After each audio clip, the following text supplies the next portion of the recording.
Good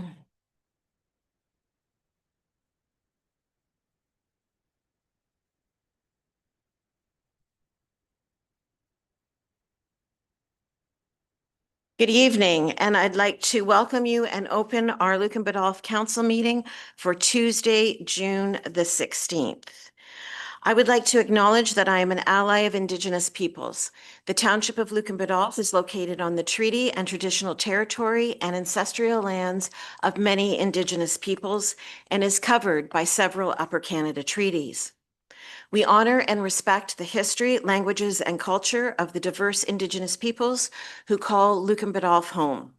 We endeavor to unlearn colonial mindsets and practices and to grow in knowledge. As we build meaningful relationships, we recognize contributions of Indigenous peoples and respect their leadership and partnership in shaping and strengthening our community. We acknowledge historic and ongoing injustices that Indigenous peoples endure in Canada, and we affirm our commitment to honoring Indigenous voices, nations, and cultures, and to moving forward in the spirit of reconciliation and respect. Is there any disclosure of pecuniary interest? Okay. So at our last council meeting, I made reference to the fact that many causes are recognized and celebrated in the month of June. And I want to take this opportunity to remind everyone that June is Men's Health Month with a particular focus on mental health. I am the proud mother of 4 adult men. And so this month means a lot to me in that I do have a son that struggles quite a lot with depression and anxiety. This dedicated month helps to raise awareness about the mental health challenges men face and it encourages open, honest conversations about emotional well-being.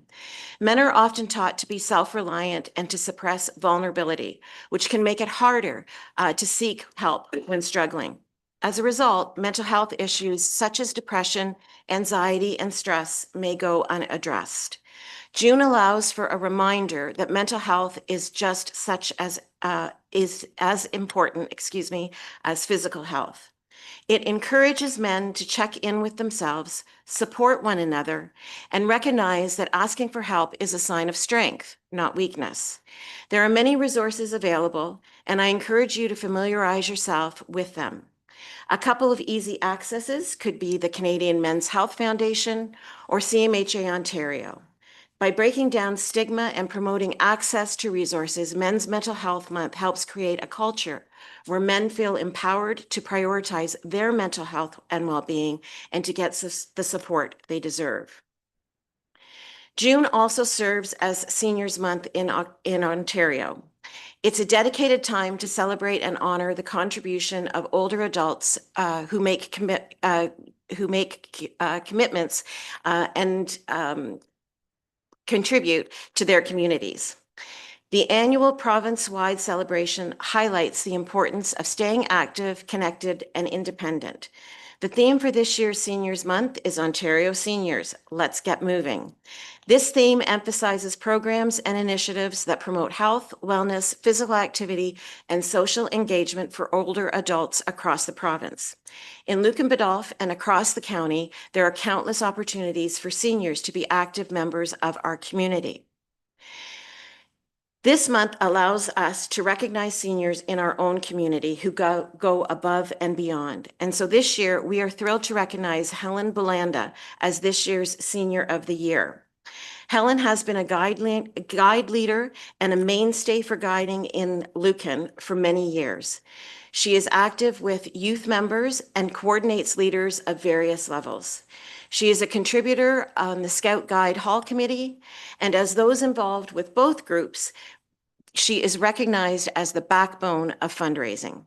She works alongside other service groups in our community, ensuring guiding is recognized by others. Most importantly, Helen is a role model for girls and young women and has been for many years. It is hard to imagine the number of young women she has affected, encouraged, and influenced. And I'm sure because of Helen, many girls from Lucan Biddulph are flying towards an unlimited potential. We were hoping that Helen was going to be here, but we will ensure that she receives this recognition. And please join me in congratulating Helen Belanda.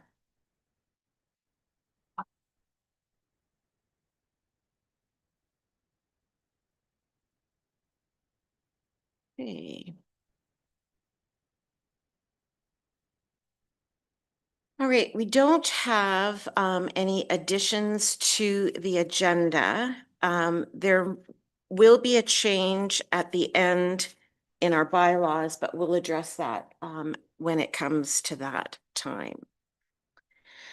So we do have to move into a public meeting for planning and sit as the Committee of Adjustment. So if I can get a mover and a seconder to convene the Committee of Adjustment at 7 minutes after 6. Councillor Westman and Councillor Regan. All in favor? And that's carried. So we've got a number of applications in front of us tonight. And before I turn it over to planning, I just want to kind of go over what the evening is going to look like. So I think Tina had everybody sign in. There's a sign-in sheet. If you haven't, please do so. It will just make up the record of who is in attendance tonight. Members of the public who wish to receive any further notifications of any applications being heard or considered tonight are asked to send an email to planning@lucanbiddulph.on.ca requesting further notification. Please be advised that comments expressed and any written material presented will become a matter of public record for full disclosure. If you have questions after the meeting on any application being heard this evening, we ask that you direct those to either Dan Fitzgerald or Alyssa Salato. Members of the public who wish to speak tonight on any of these applications will be given a maximum of 5 minutes to address council and provide comments on the application. Please note that all questions, comments shall be directed to the chair of the meeting. Residents are reminded and encouraged not to repeat comments. And what I mean by that is if there's a number that are speaking on one of the applications and you've heard your neighbor say the things that you were going to say, you don't need to repeat those again. If you state your name and your address and say that I agree with everything that Tina just presented, those will be reflected in the comments, and you can be assured that that will hold as much weight as if you had read everything. We're trying to make the meeting efficient, so you don't need to keep repeating what has been said. In keeping with our procedural bylaw and our zone policy, I would remind all of our meeting participants to use respectful language and decorum throughout the meeting. The order of the proceedings for each of the planning applications in front of us will be as follows. I, as the chair, will identify the applications being considered. Then the planning staff will present and explain the purpose of the application and hearing and present the staff report. The applicant or their agent will then be given an opportunity to speak to their application. Members of the public will then be given the opportunity to ask questions and or provide their comment. At that time, I would ask the members of the public to please state your name and address so that comments can be reflected correctly in the minutes. The clerk will then note any additional comments received that have been received previous to the meeting or from circulated agencies that have not been included in the planning report. Then the committee will then ask any questions of the applicant and or of staff. All questions and comments, again, should be directed through the chair. And then after that, there would be consideration of a motion regarding the applications. Okay, so with that, the first application for us tonight is a minor variance application, and it's filed by William Timmermans for the land situated on the west side of Kleinveld Avenue, north of Nicolline Avenue in Lucan, municipally known as 113 Kleinfeld Avenue. And Alyssa, I'll turn it over to you. Thank you. The purpose and effect of the minor variance application before committee is to permit the construction of a detached garage, which would result in an accessory building lot coverage of 11.3%, whereas the maximum permitted accessory building lot coverage is 5%. The subject property is 557 square meters, situated on the west side of Kleinfeld Avenue, north of Nicolline Avenue in Lucan. The lands are municipally known as 113 Kleinfeld Avenue, containing a single detached dwelling and a pergola. The property is designated residential under the official plan and is zoned as residential first density in the zoning bylaw. The zone permits residential uses, including a single detached dwelling and their associated accessory uses. The property is surrounded by low-density residential uses to the north, east, and south, and agricultural uses to the west. 3 letters were provided by the public regarding this application, 2 from the same neighbor with questions and concerns regarding the variance, and 1 from another neighbor in support of the application. Provided agency comments include the Asaba Bayfield Conservation Authority, noting that they have no objections to the application, and the Lucan Biddulph Building Department requesting an updated site plan to include the existing gazebo structure for accurate records, but no objections. This has been added as a condition for approval of the minor variance. I have reviewed the application against the 4 tests of the Planning Act, and as indicated in the report, I am satisfied that the requested increase to the maximum accessory building lot coverage for the proposed garage meets the 4 tests of the Planning Act. Therefore, I am recommending approval of minor variance application A3-2026 with 1 condition. Thank you. Okay, thank you for that, Alyssa. Mr. Timmermans, is there anything that you would like to add to the application at this time? Yeah. If you can come up and use the microphone, that would be great.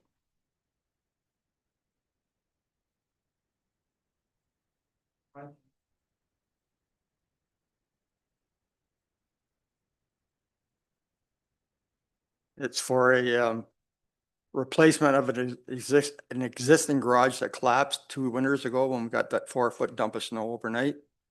So my only reason for a variance is because I want to make it just a little bit larger so it's more functional. So it's like 1 meter wider and 1 meter longer, and that's it. So to me, it's not a big deal, but and I also took offense to the because one of the solutions was to tear down the pergola. And I am a cancer patient. I've had 8 cancer surgeries.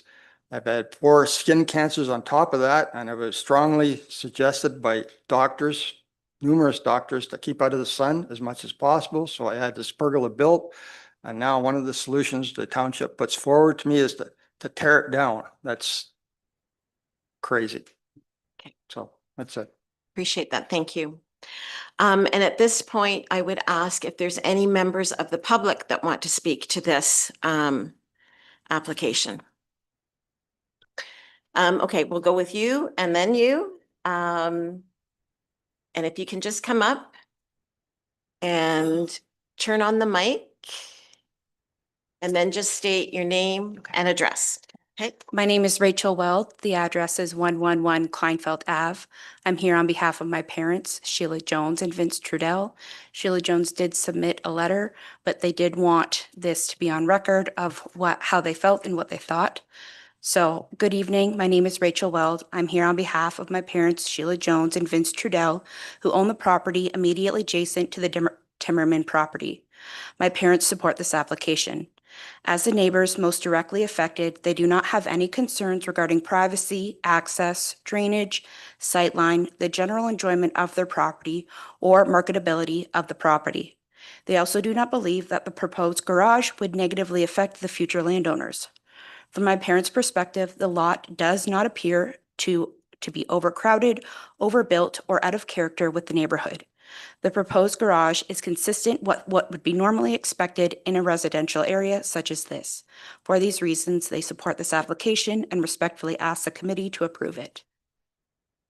Thank you very much. Okay.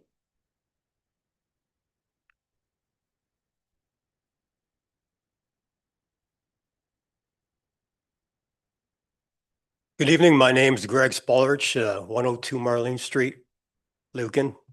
And I'll just echo what the young lady said here. I feel exactly the same way. And I'm in full support of having this, building be built as proposed by Mr. Timmermans. Okay, thank you very much. Appreciate that. Any other comments? Mr. Harrigan, do you want to come up?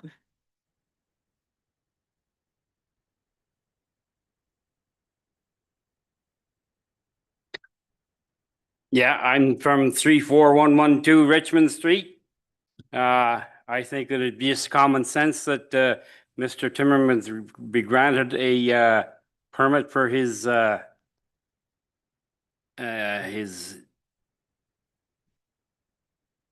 garage, and the fact that it was demolished or knocked down by storm, and he should be able to do something to resurrect it or change it a little bit and continue on with his adventures.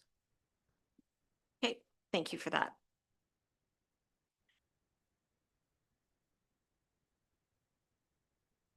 Any other comments on this application? Okay. Any questions from the committee or council or for the committee? Councillor Hodgins. Thank you, Madam Mayor, through you. I just wanted to ask, what percentage coverage does the proposed garage cover, recognizing that the pergola makes up a portion of that 11.3%? I'm just wondering if the garage itself, and I'll start off. I'm in support of granting the minor variance. I'm just have that one technical question.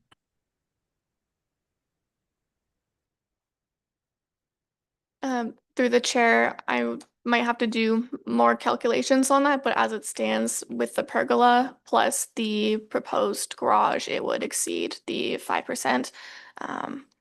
And it was just something that's when the gazebo was put up, it didn't require a building permit. So that's why it came to light that with the pergola's lot coverage plus the garage, it exceeds it. I just don't have the specific numbers in front of me right now, but I can get those to you if you wish. No, that's fine. I'm in support of the minor variance. Thank you. Okay, any other questions or comments? Okay, so just on that, so if it exceeds the 5%, then you are going to have to come down? No? Okay, I'm just basing it on what the comment that Mr. Timmermans made. If I may, Madam Mayor, the minor variance approves the plans as proposed by the Timmermans, Okay. and it has to be a minor variance because it is over the 5% coverage. Okay, thank you for clearing that up. Appreciate it. If there are no further comments or questions from the committee, you do have the recommended motion in front of you as Alyssa stated in her report, and I would ask for a mover and a seconder for that. Deputy Mayor Manders and Councillor Regan. All in favor? And that's carried. Thank you very much. So we're just going to pivot a bit in that our senior of the year has arrived. So we'll just acknowledge Helen at this time. Otherwise, if she might be here for a while. So Helen, you missed it. We already recognized you. I didn't know if maybe there something had come up. But certainly June is Seniors Month in Ontario. And part of that is each community gets to name a Senior of the Year. And this year, we're proud to recognize you as our Senior of the Year for Lucan Biddulph. It's no secret the contributions that you've made to guiding and scouts throughout your years of involvement, and just highlighted the work that you do with young girls, but also with other service clubs, connecting guides to other service clubs and the work that is done across the community. But want to thank you and congratulate you. As I said, I can't imagine the number of girls that you've influenced over your time and the number that are soaring to their full potential. So come on up and we'll recognize you.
All right, so with that, we will return back to our planning meeting. The second and third application actually is before us is a consent application and concurrent zoning bylaw amendment application filed by Van Giel Building Company, acting as the agent for Paul and Suzanne Manders. And it's for lands situated on the south side of Richmond Street, east of Coursey Line, and it's municipally known as 33857 Richmond Street in Lucan. And Alyssa. Thank you. There are two applications being brought forward tonight regarding the same property. I'm going to speak to those agenda items 6.2 and 6.3 together. This application is seeking to sever the land designated residential within the settlement area boundary from the retained agricultural lands. Additionally, the applicant has applied for a concurrent zoning bylaw amendment, which proposes to rezone the severed lands to future residential to prepare the lands for a plan of subdivision application in the future. Its purpose is also to amend the site-specific general agricultural zone on the retained parcel to reflect a new minimum lot area of 15.64 hectares. The subject property as a whole is currently 18.78 hectares, located on the south side of Richmond Street. The lands are municipally known as 33857 Richmond Street in the township of Lucan Biddulph, County of Middlesex. Surrounding land uses include agricultural to the north, south, and west, and commercial uses to the east. The retained lands are designated agricultural area according to the county and township official plans and is zoned a site-specific general agricultural zone according to the township zoning bylaw. The severed lands are designated settlement area according to the county official plan. They are designated residential according to the township official plan and are zoned a site-specific general agricultural zone according to the township zoning bylaw. No comments were provided by the public regarding this application prior to the development of this report. Agency comments include the Asable Bayfield Conservation Authority, noting that they have no concerns with the application.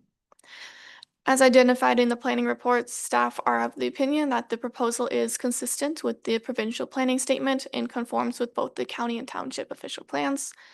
Given the above, I'm recommending approval of consent application B2 2026, subject to the conditions provided in the report, and approval of the zoning bylaw amendment application ZBA 3 2026, and that the implementing bylaw be forwarded to council for consider or when it comes with the draft reference plan that be brought forward. Thank you.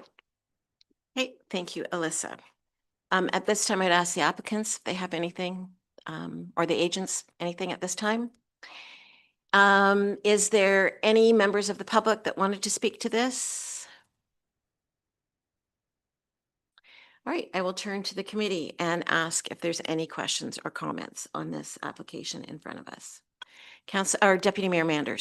Just on the, if Alyssa can comment on the parkland dedication, then the $1,500, then is that obviously just, this is for that parcel inadvertently merging with the larger parcel, and then when playing a subdivision years to come, then obviously that's a different look at parkland dedication for that land? And through the chair, yes, correct. So the fee right now is just for consent application, and when it comes to draft plan of subdivision, there would be another review of what parkland dedication requirements would be at that time. Any other comments or questions? Councillor Hodgins. Thank you, Madam Mayor, through you. I'm just wondering if I may ask through you to the applicant, just I recognize this severing and rezoning doesn't really change anything with the lands at this time, just making it future residential. But I'm just wondering, I don't know if it's appropriate to ask, but can we get any information on if there are any, plans or timelines for this property, when the township might expect to see some sort of future application or studies done? Yeah, we've got one of the agents here at this time. Yeah, so for right now, we've actually had a pre-consult on the site with staff already at this time. So we own the land adjacent to it as well. It's another 52 acres, I think, in total. So we brought forth a pre-consult with a concept drawing and now are working our way through a bunch of our draft plan application requirements. Start time, it'd be great to see it in 2028, 2029. Ultimately, it relies on the sanitary expansion at the same time. So we're going to work in consultation with the township and try to push it forward as soon as we can, just given the housing affordability crisis that we're facing right now.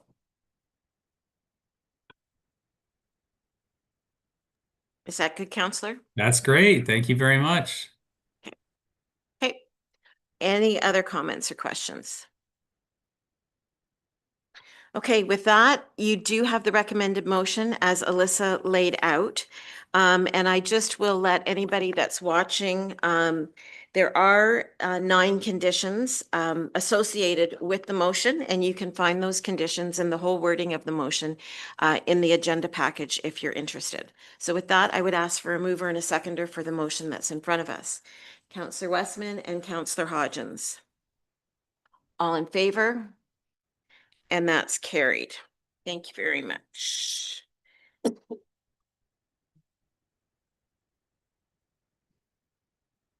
Okay, with that, we now have to go back into council and to move into a public meeting under the Planning Act.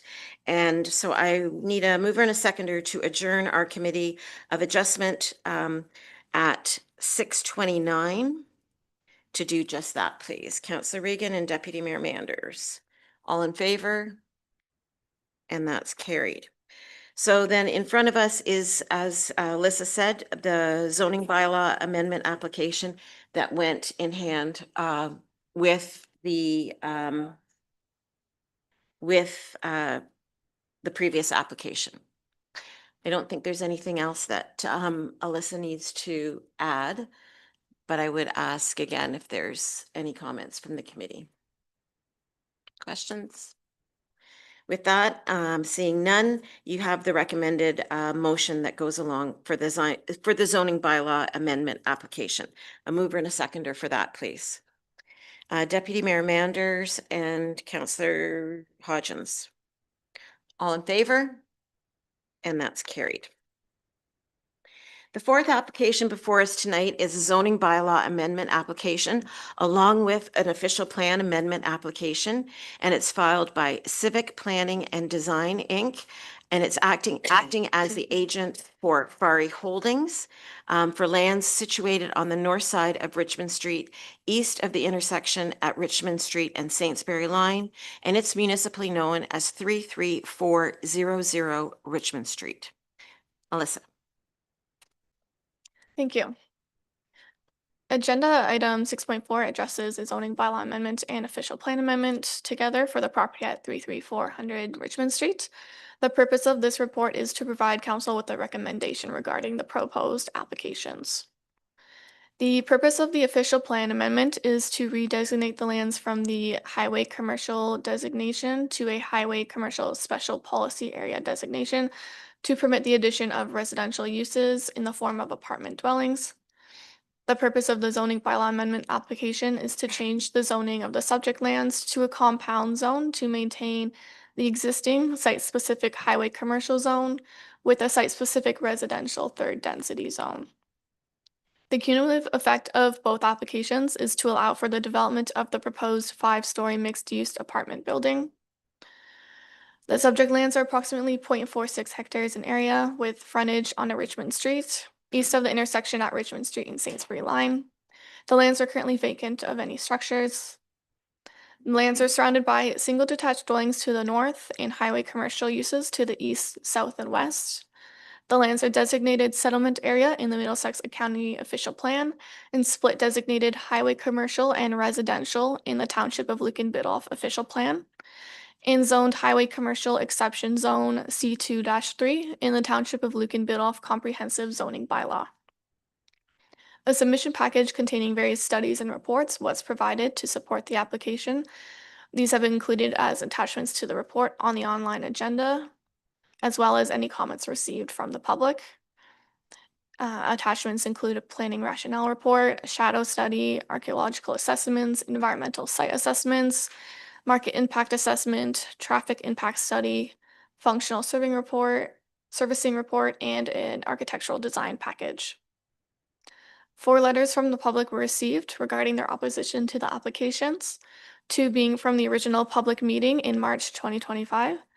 The letters are regarding potential effects on their property, the building height, and the impact of the proposal on the character of the area, as well as comments made about traffic and environmental impacts. Concerning agency comments, the Asable Bayfield Conservation Authority does not oppose the approval of the provided applications. The Lucan Biddulph Fire Chief made comments concerning sprinkler systems in a lockbox that, if present, they do not have issues with the applications. Public Works provided comments regarding more details about stormwater in the servicing brief and further investigation concerning the storm outlet. Quadro Engineering provided comments about feeding services to the proposed development and the requirement for an MTO permit. Integris and Blue Water Recycling have no comments. The Lucan Biddulph Building Department has no objections to the applications. Tonight, I'm recommending that official plan amendment number 13 be adopted and forwarded to the County of Middlesex for consideration of approval. I'm also recommending that zoning bylaw amendment application ZBA 13-2024 be approved and that staff be directed to bring forward a bylaw once OPA 13 is in force and effect. Thank you. Okay, thank you very much, Alyssa. At this time, I know we've got representatives from Civic acting as the agent for the applicant. I didn't know if Lauren or Michael had any comments at this time. Yep.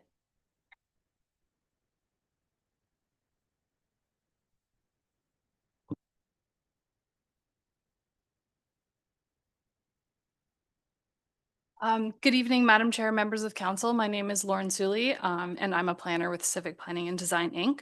I'm here today on behalf of our client, Farhi Holdings Corporation, who are the owner and developer of this property at 33400 Richmond Street. Also joining me today is Michael Davis from Civic Planning and Design, as well as Amir Farahi from Farhi Holdings, who is listening in online.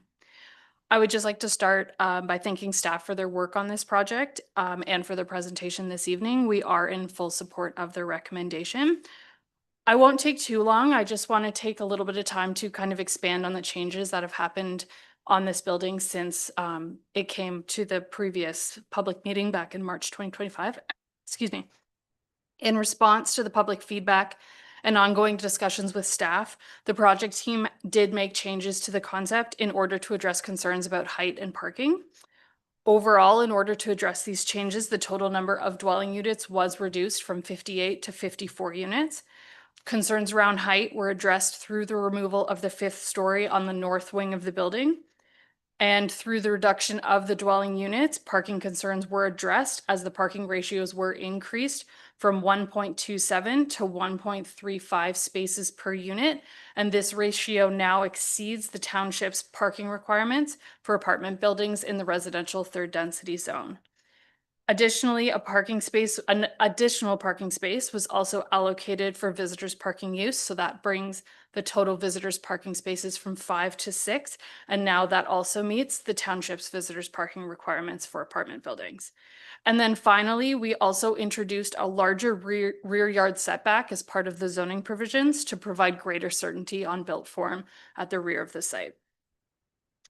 The proposal is consistent with the provincial policy statement, the County of Middlesex official plan, the Township of Lucan Biddulph plan, and it also aligns with the intent of the recent Housing Accelerator Fund amendments that, to the zoning bylaw, which were approved to allow for more compact housing options and to support intensification and infill development in the township. So with that, thank you for your time, and I'm here to answer any questions. Okay, thank you very much, Lauren.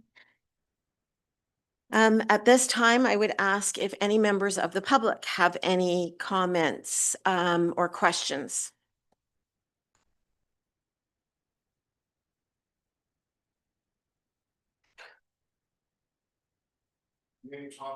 Okay, you just have to turn the mic on. You sure you can't hear me?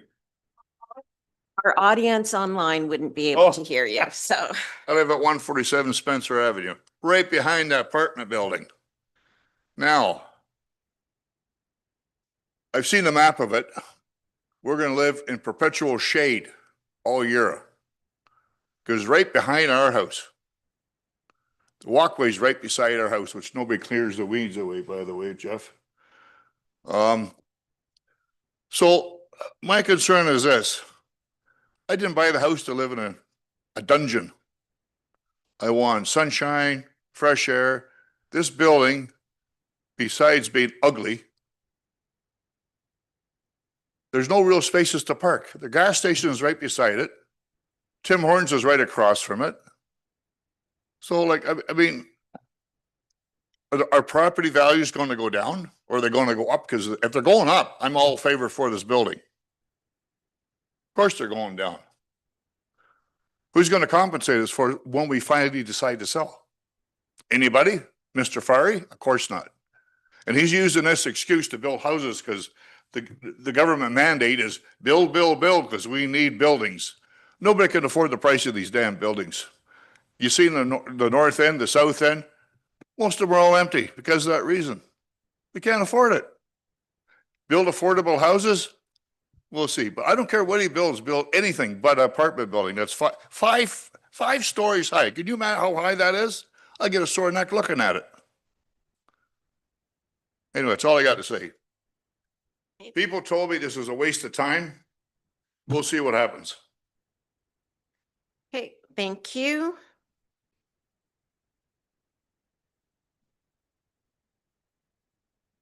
Anybody else wish to leave? Okay. Just a reminder, your name and your Yep. address, and you have Yep. 5 minutes, okay? Yep, Lori St. Clair, 145, Spencer. Exactly the same words that I would say that he's already said, so I'm not gonna repeat it.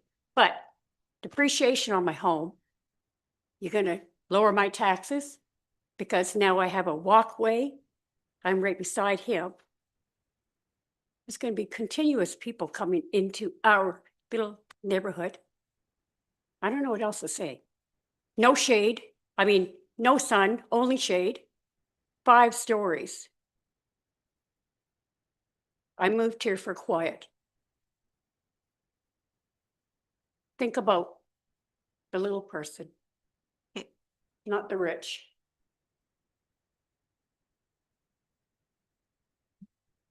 Okay, anybody else? Yeah, oh.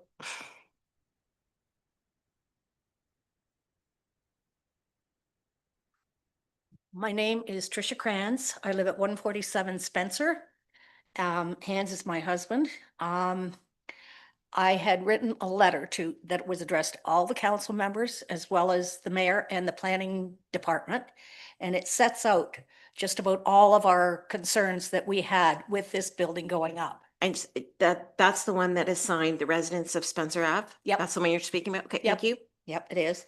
So do you want me to go through the points in the letter? No, because it is already part of the public record. Okay, We've so all you've got received that. it. Yep. The only other things I would add to what I have in the letter is the amount of foot traffic in our development has increased so much because of that apartment building that you guys authorized at the far end. As well as the traffic congestion on Richmond Street and the fact that there are no sidewalks there for students who come across to use the path to catch the bus and whatnot. So other than that, everything that's in that letter are our concerns. Okay. Okay, thank you. Anybody else? Sure.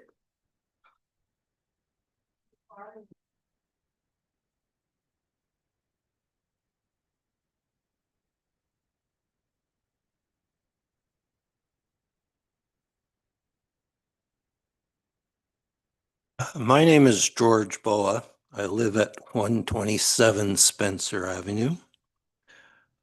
I've got a number of questions based on the notice of public hearing and meeting, that handout that was given, and that is, there's a number of them. Primarily, there are a number of blanks beside the existing provisions of an R3 zone. And I'll start with my questions based on why are there blanks. The first blank is the minimum lot frontage is 25 meters in the current zoning bylaw.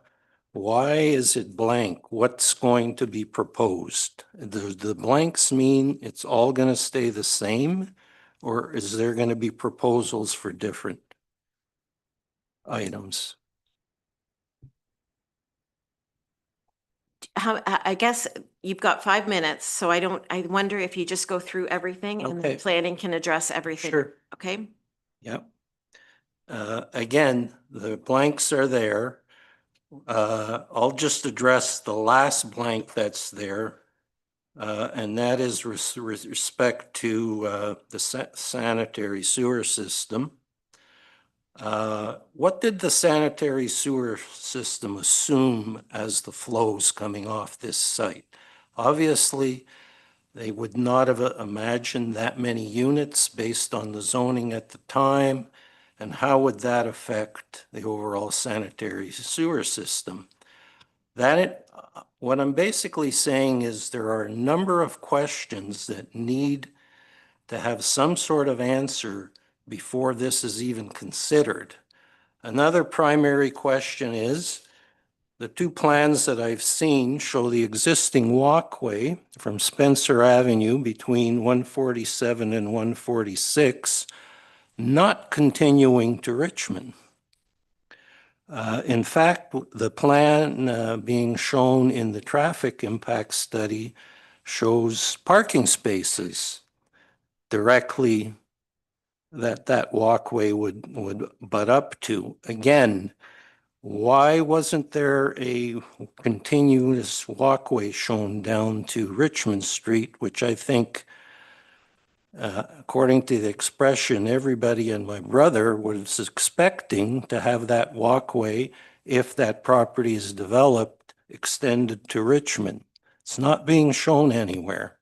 And would that affect some of the criteria in terms of parking space, green space, if that's being used for that? The other thing is the proposed entrance, and again, I don't know if you've received MTO comments with respect to the entrances and exits from Tim Hortons. How would they line up with the existing entrances?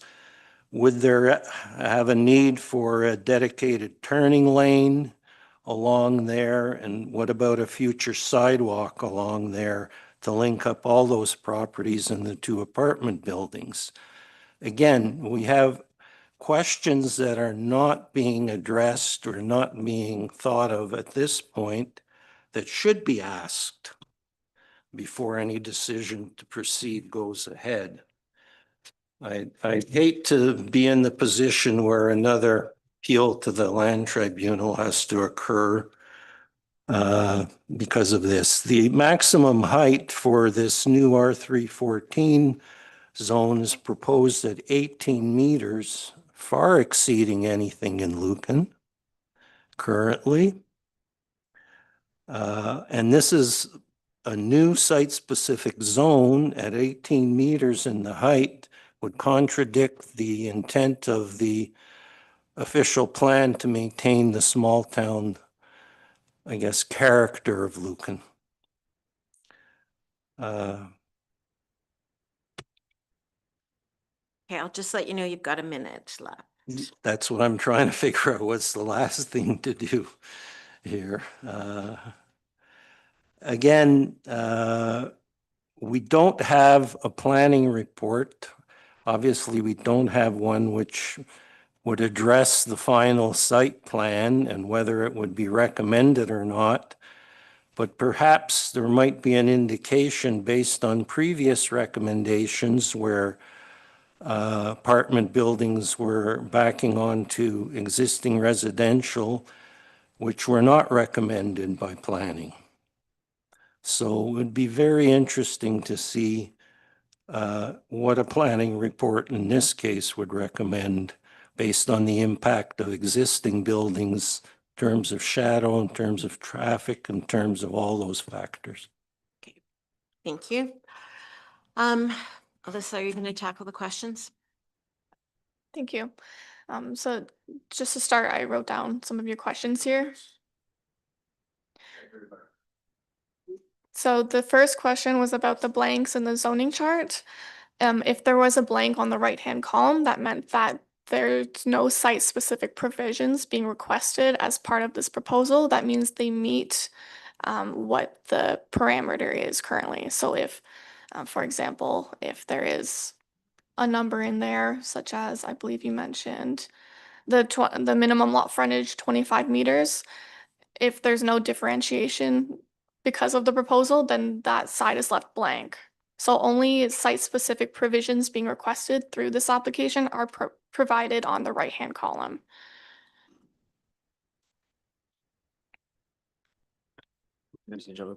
So what that means is that they have to meet the parameters of the existing parent zone. So they would have to meet the 25-meter frontage requirement. So the right side of the column just shows the exceptions to the zone, not the parameters that are existing. May I have a follow-up question? Sure. Okay. The maximum height is proposed at 18 meters. Has there been any comment from planning on that proposed height? Would you like me to go through the rest of your questions and then answer that one at the end? Okay. Concerning the sanitary flows, all of that is looked at in the site plan process. So that's not part of this application where we look into all of the details, but that would be something required at that time when that planning application comes forward. That's all part of the detailed site plan review. Concerning the existing walkway, this is shown in the architectural design package attached to the agenda. You can actually see the walkway connecting to a sidewalk on the right-hand side of the property, and it goes to what could be a sidewalk, but we're still working with MTO to secure sidewalks in the Richmond Street right-of-way. So there's still discussions being going on about that piece, but we can only speak to what's on the property as of right now with the current walkway. And concerning the height, this was considered as part of the application. It's been reviewed against the official plan policies concerning intensification and what's permitted, what the kind of provisions are that the official plan lays out in terms of where this type of development with this height could go in Lucan Biddulph, and it has met those policies from an official plan perspective. If I may simply make a comment that the traffic impact plan did not show that walkway. This plan does not show that walkway that was produced for people. So a lot of people haven't seen that. That's my only comment is, and in terms of the sanitary study, I think it is important that we have the correct amount of flows assigned on this proposal and what impact it would have to a possible speeding up of the upgrades to the sewage treatment plant. Dan? Yeah, so through the chair, maybe I just can provide a little bit of additional background on that. So as part of the application, the applicant did provide a functional servicing brief, which talked about, access to water, access to sanitary services, as well as stormwater management on the site. So while we acknowledge that, yes, that's not a final engineering study and that would occur through the site plan approval process, which I know you were familiar with. We do know that there may be upgrades that would be required to accommodate this level of density within the area. But that's something that would be further again reviewed through that site plan approval process and fully paid for by the developer. And then in terms of just the comment on the TIS and the site plan showing the access through the site. So I would acknowledge that the applicant did provide a TIS with their initial submission, so a traffic impact study. That traffic impact study did show no issues. MTO didn't have issues with it. It didn't show the sidewalk coming through the site out to Richmond Street. I do acknowledge that. That was something that we had asked for subsequent to public meeting that we had last time. But I would say that the revised site plan that is included with the agenda package today does show that walkway does come down the east side boundary of the lot out to Richmond Street. I also do acknowledge we've had conversations about sidewalks on Richmond Street in the past. That is something that we are working on actively at the township, the county as well, trying to work with MTO to get guaranteed sidewalk access, both to, well, primarily to the subdivision all the way out to Saintsbury line. So certainly that is in there, and the site plan does reflect showing a 1.5 meter pedestrian access through the site and does not impact the existing parking within their proposed plan. But again, that does get reviewed through the site plan approval process. Jeff, did you have a comment you wanted to make? Yeah, Madam Mayor. So just to just provide a little bit more information on the sanitary flows. The township does have sanitary design sheets through Lucan. And this property has been an existing property. So there has been flows assigned to this property. And these flows are assigned to it depending, it's not dependent on what goes on it. So we will, once we get the exact flows, we will put it back through the design sheets, but the design sheets are meant to be conservative. So we do have estimated flows all the way through to the plant. And so we look at that, and then we'll look at this size and these flows to ensure that the system can handle that. We do know that as you go through town, there is a couple of pinch points, but there is still capacity in those pinch points. So that's why when we started in pre-consultation with this, we said there was capacity, and there is still capacity designed for this property. Okay, thank you for that. My only comment to that is, yes, there's design capacity, but based on what? Was it based on this amount of units, and how would it affect other pending applications that are currently in the pipeline? We will take note of those comments, okay? If you didn't have any, if you didn't have any more follow-up, then I'm gonna have to move on to another resident.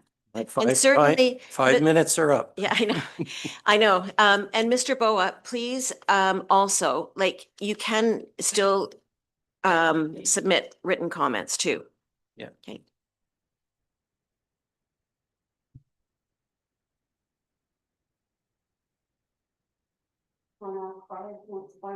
Okay. Mr. Hodgins.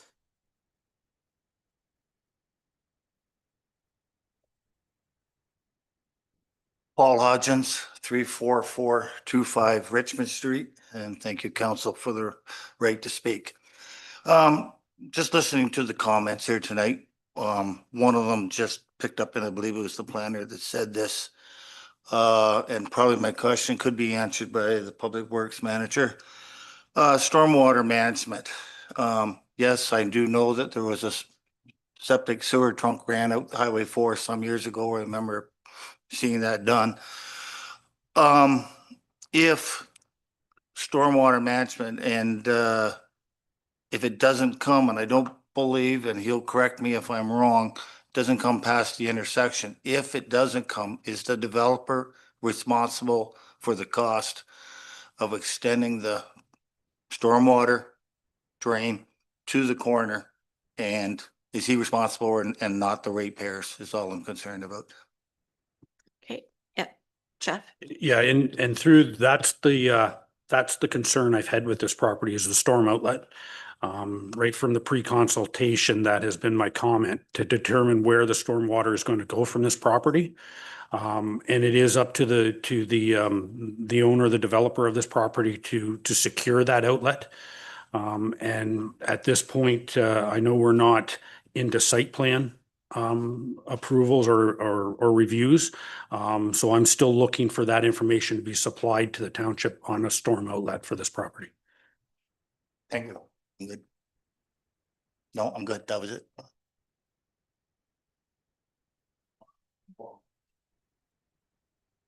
Any other comments from the public? Yep.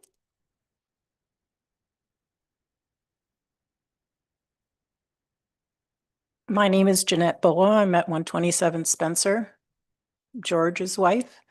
It's more than disappointing to find out there's another apartment building being built, like bookends between this street.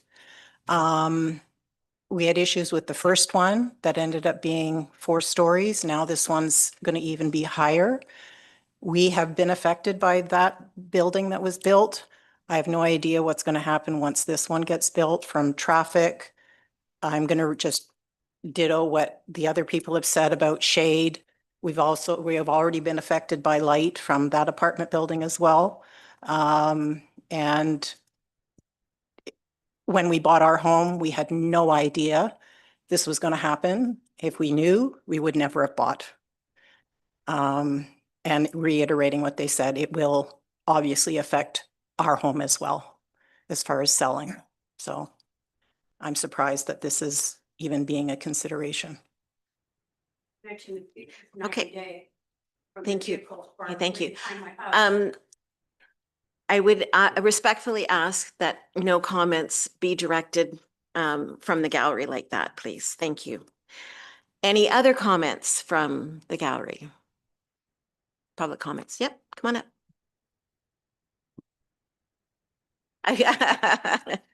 Oh.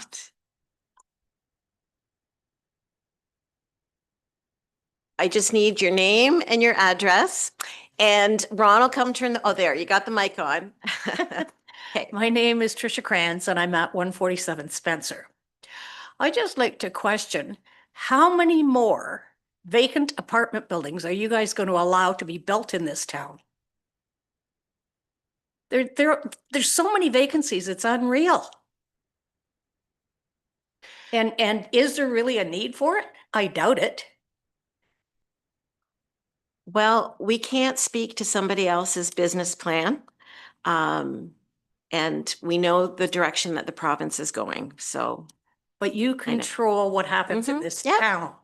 So you do have some power over it. Okay. Anyway, that's all I wanted to add. Thank you. Other comments? And then I think he had his hand up. Okay. I'm Greg Hill and I live at 151 Spencer. And talking about the stormwater, the drainage system, there's an infill that my house is located in. And there's been a drainage problem from the day we got here. Apparently there was no big O or anything running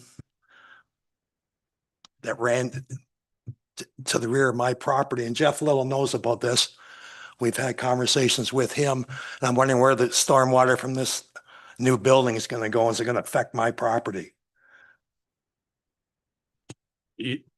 So the stormwater on this property does go to the corner.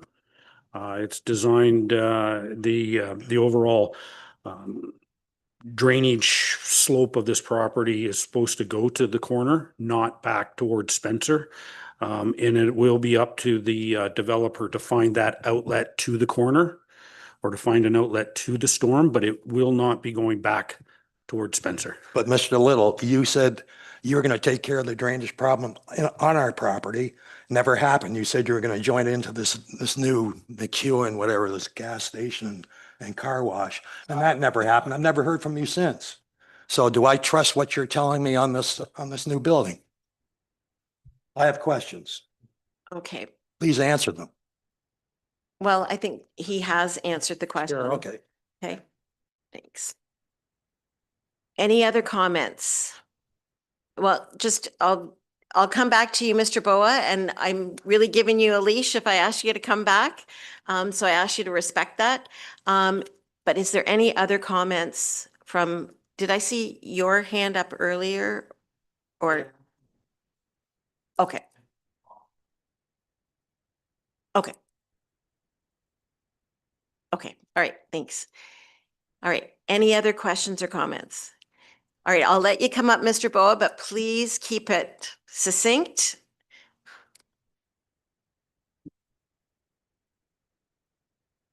We just need the microphone on. This is just a general comment. When we were purchasing our property, went online and the zoning with all the bylaws at the time said that the property at Old Clover and Richmond, which became the apartment building, had a maximum height of 10 meters.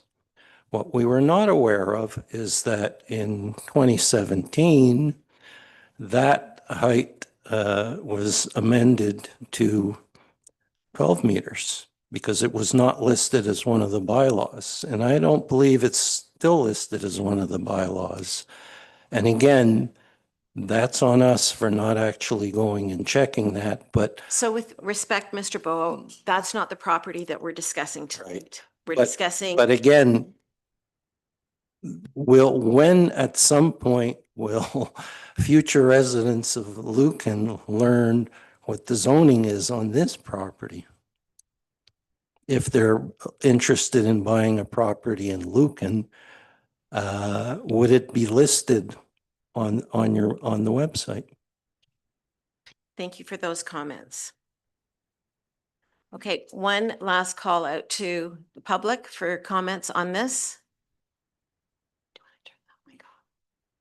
I'm gonna turn that mic off just so it doesn't pick up any sound. Okay, at this time then, I will look to council for comments or questions. Councillor Westman. Through you, Madam Mayor. Yeah, I do share some of the concerns of our neighbors here. One that pops off the page is the north wing of this proposed structure. They say, well, we reduced it to 4 stories. Yeah, one little sliver at the back. The remainder of it is at 5 stories, and that's not quite in the spirit of what we were hoping for. What's that? That's the plan that was delivered with this package, so that's what I got. But anyhow, that being said, there's a few things here that continue to concern me. I do have concerns about stormwater. All the greater plans of Mice and Men will say that the water is going to flow towards Richmond into a drain that's going to go down to Sainsbury, but there's a lot of paved area there, a lot of building, and I think we've got enough drainage troubles. I don't want to see anybody having water run into their lots. This has been kind of a struggle for me since it was proposed, and I want to just say that I'm not comfortable with this. And as much as it's you know, the provisions and the province says we should or we can do it, I'm just not comfortable with it. So I just want to be clear, though, drainage and stormwater management would happen at site plan. It isn't for this meeting to make those plans, correct? I'm looking at. planners and stuff, correct? No, So, I right. understand that, Yeah. but I mean, this is we're going in a direction here. And, you know, these are things that, yes, they will be decided down the road, but they're part of the conversation, and I think that's a valid conversation to have. So I just want to make sure that you understand and this committee understands how I feel about this. Okay, thank you for those, Councillor Westman. Yeah, Dan? Yeah, through the chair, just to all the members of council, I just want to make sure everyone's looking at the correct plan. So as part of planning applications, we always upload all the submission documents that we have, so even previous versions. So there is a previous version that was there from the 2024 application that did come in before council. There was then a revision that has been received, which is the second document on there. So in terms of the fifth story where, I was talking about just a small setback. So Dan, so what's the name of the second one? Architectural design package floor plans and elevations, and then there's a date 2026-04-17 at the end of the Okay, document. gotcha. That one. Yep. Okay. And just to further clarify, the bylaw that is being brought forward for consideration requires a minimum setback of 30 meters from the property line for the fourth story. So that guarantees the fact that they can't have a fifth story within 30 meters of the back of the property, whereas the base is at 14 meters at 4 stories. So just want to provide that clarification that's the correct plan that we're looking at. Okay, thank you for that. Any other questions, comments? Councillor Regan? Thank you, Madam Mayor, through you. So Mr. Bowe and Mr. Hodgins have raised 2 points. So I had about 9 questions. 8 of them I think have been answered, but I was concerned about sewer. And I talked to Jeff earlier and talked to and about water, the traffic study I had written down as well. I'm just concerned, just my question that the representative mentioned about the rear setbacks is 30 meters. So that fourth story, the fourth story one is 30 meters, so about 100 feet or so off of that fence line. So that would just affect the sight lines at the back a little bit then, right? Yeah, so through the chairs, just for further clarification, the 4-story portion of the building is required to be set back 14 meters from the rear property line. It's that the 5th story steps back the additional 16 meters, basically to 30 meters. Okay. If that helps clarify. All right. Okay, thanks. No, may I continue? Okay. So no, actually, I just want to thank members of the public for coming out. It's nice to have people out here and showing interest. I have some of the same concerns as Councillor Westman as well, with respect to height and that sort of thing.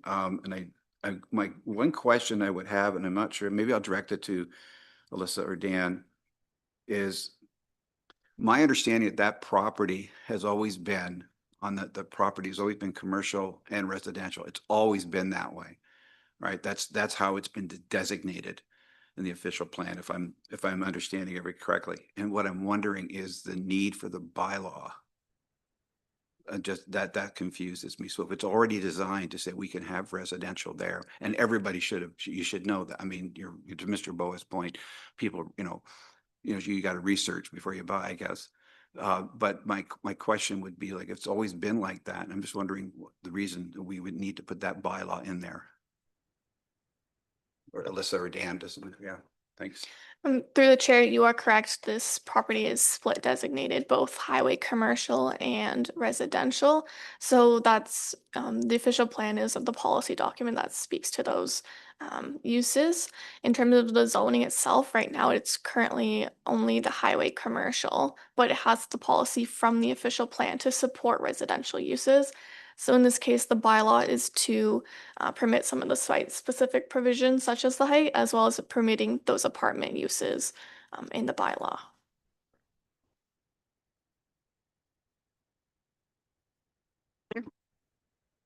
Yeah, no problem. Any other comments from council? Councillor Hodgins? Thank you, Madam Mayor. Through you. I have a couple different comments to share, so I might jump around a little bit. But yeah, I have concerns as well. I hear the concerns of the residents who live in the area, and they're valid concerns. Just with respect to, I think, it's a big building. It's the shadows blocking light and privacy are certain very valid concerns. I was happy to see that they did step back that fifth story in this latest iteration. I did the same thing. Well, I was looking at the old plans and thinking, you know, that's not very much, looks like a balcony, but seeing the new plans that it has gone back further, I think that is an improvement and that's good. But it's still a pretty big building, and you know, I was wondering, and maybe I can ask to the agent or the applicant who's present from Civic, you know, is there a possibility to push that building closer to the roadway? And I'm just wondering what that front yard setback and what ability there is, or has that been looked at? And just looking at that amenity space that's being provided or proposed in front, you know, is that maybe better suited in the backyard, just to provide sort of additional buffering for those rear yard or those rear properties? Can I pose that question now and pause? Yep. Okay. Lauren's coming up. Councillor Hodgins. Through the chair. So right now, the reason the building is located where it is because there is a required 14-meter MTO setback from Richmond Street.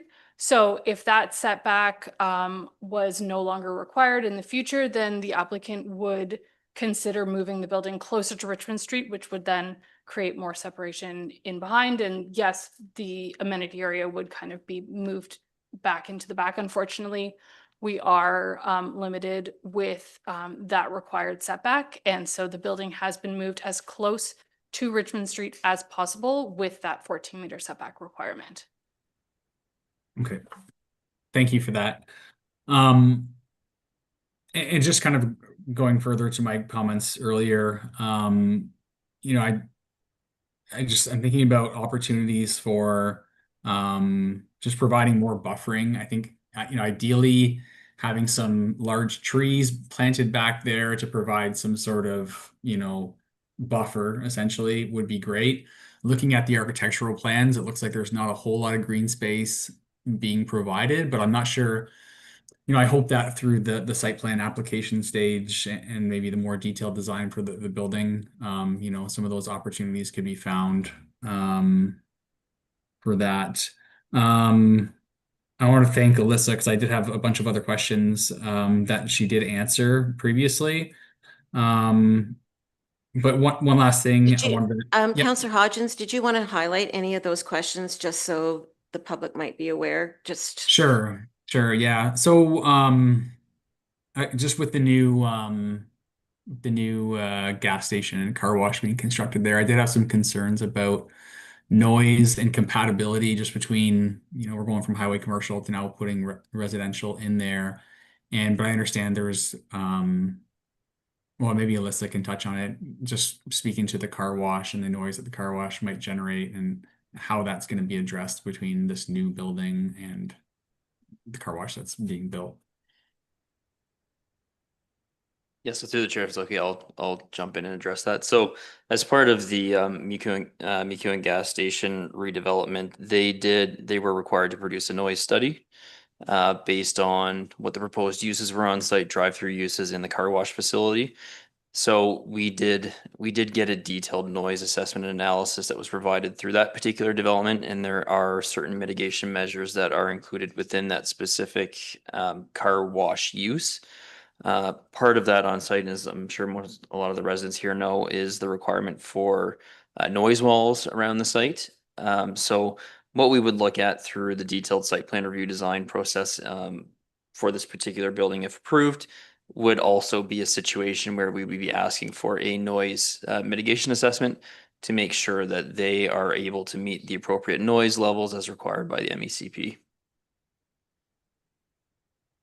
Okay. And the other thing I asked about was just with the trees, and I understand as part of site plan approval, that will be looked at. And then also lighting, just maybe concerns about if they're going to be illuminating their parking area in the back, whether that's going to have any impact. But that would be reviewed as well at site plan to make sure there's no lighting impacts on the neighboring properties. If I can continue, just with yeah, for sure. With the pathway, I I guess I have some questions and maybe some concerns about that, just with, it looks like on the location map that it's all private property going back there. And I just wonder what the long-term plan is for that. Is that going to remain a private pathway? Just because if people are using it sort of for public access, I just am cognizant of that potentially creating conflicts or issues. So I'm not sure if the agent or the applicant has any information on that, or if it's going to be looked at closer through site plan stage for the pathway, long-term ownership and maintenance responsibility. Through the chair, so the counselor is correct, it is on private property. The intent of providing that pathway was to provide connections through the site to the park and to the community at the back. We recognize that it is kind of a pathway that people would take naturally to get to that park space anyway. And so it would be on private property, but the intent is that it could be used as a through space for people to get from Richmond back to the park. And yes, it would be looked through in more detail at the site plan stage as well. Okay, and I'll wrap up because that's quite a bit. I guess, there are a lot of concerns, and we're talking about concerns, but I think there are some benefits here as well. Like, we have the site's not very pretty right now, right? We've got this old abandoned lot there. And what's being proposed, it looks like a good product. Yes, it's big, but that's in alignment with provincial policy. And, I think the township, our hands are tied to a certain extent with this as well. And, I think around the township office there, we've had some apartment buildings built. There's positive benefits to that. It livens up the space. You've got people walking around. It kind of brings it to life. It activates it, to use that word. So there's certainly some positives that come with this as well. So I don't just want to focus on the negative, but certainly a lot of concerns, and hopefully we can see some more of these concerns addressed through the next stages. Thank you. Okay. Thank you, Councillor Hodgins. Deputy Mayor Manders. Yes, there's obviously been a lot of stuff. I won't repeat what fellow members have said, but I am I thought in my mind that the step back would be a solution. The 5th story step back. I don't that new barometer for a height in Lucan Biddulph I am struggling with. Like I say, I can't get my head around that. First, I thought I could. The apartment just down from that, I did oppose that and it did pass on a 5-story. But because again, I still have the same feeling that the barometer of 15 meters is high enough. So I don't, that's one comment.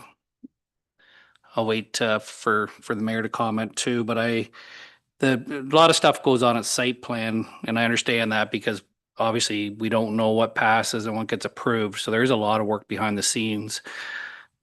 So again, this isn't for discussion, but I guess a comment for site plan when it does, and if it does pass eventually, the walkway and parking in that neighborhood and people parking there to come and visit people in that apartment.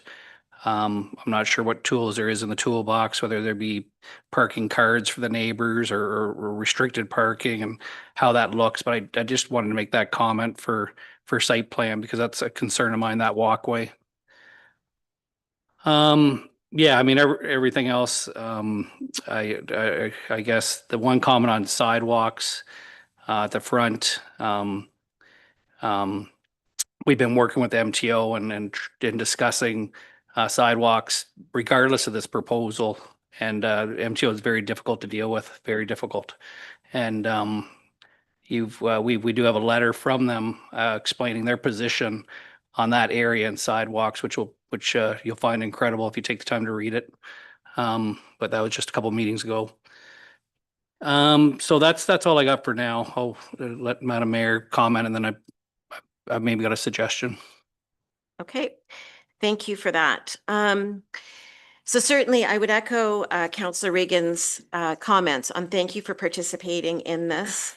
We don't always get this sort of participation when it comes to planning matters, so thank you for taking the time.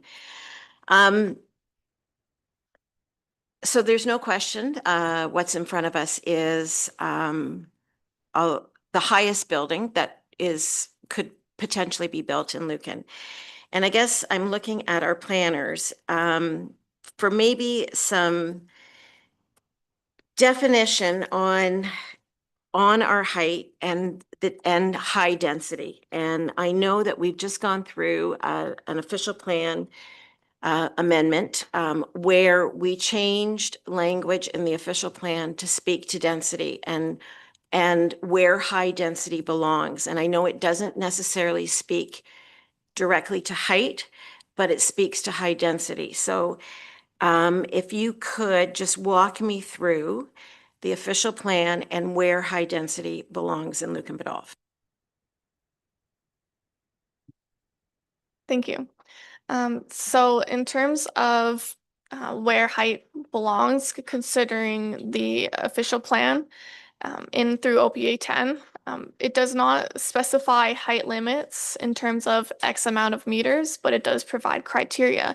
And this criteria includes high density being anything greater than 3 stories, be located on an arterial road such as Richmond Street, be close to accommodations such as other commercial sites, schools, things like that that people can walk to and get to easily. It also speaks to being close to larger intersections or gateway sites, which is the entrance to and from Lucan. So those locations that the official plan speaks to would meet the criteria for this spot here on Richmond Street or Main Street. And that's what the official plan speaks to. So I think, like for me, when I look at what our official plan says and what the province is, how the province is directing municipalities and planning, this kind of development is meant for this property. And you know, Mr. Boa did say earlier about doing research, and we do as people that buy property, we have to be mindful of what we're buying and what's in front of us and what's behind us. And you know, we have a provincial government that is incredibly aggressive when it comes to intensification, and it's difficult for small municipalities to manage all of this. So I am supportive of this kind of development. I will say the 5th story is a lot because it's a big decision for our community to jump to that. But I would be supportive of this. I was supportive of the 5 stories height, and it was the height of the building that greets us as we come into town. So I am supportive of this. I understand as residents, that's not what you want in your backyard. I get that. I wouldn't want it in my backyard. I understand that. Okay, so I can't entertain comments being yelled at from the gallery like that. I asked at the beginning for the meeting to be respectful, and I would ask that residents continue to be respectful.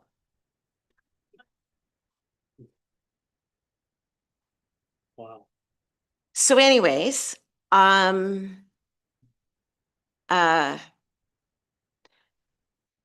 get that, you know, it's difficult when development happens in your backyard. I understand that. But this is the environment that municipalities are having to plan for. And I will be supporting this development.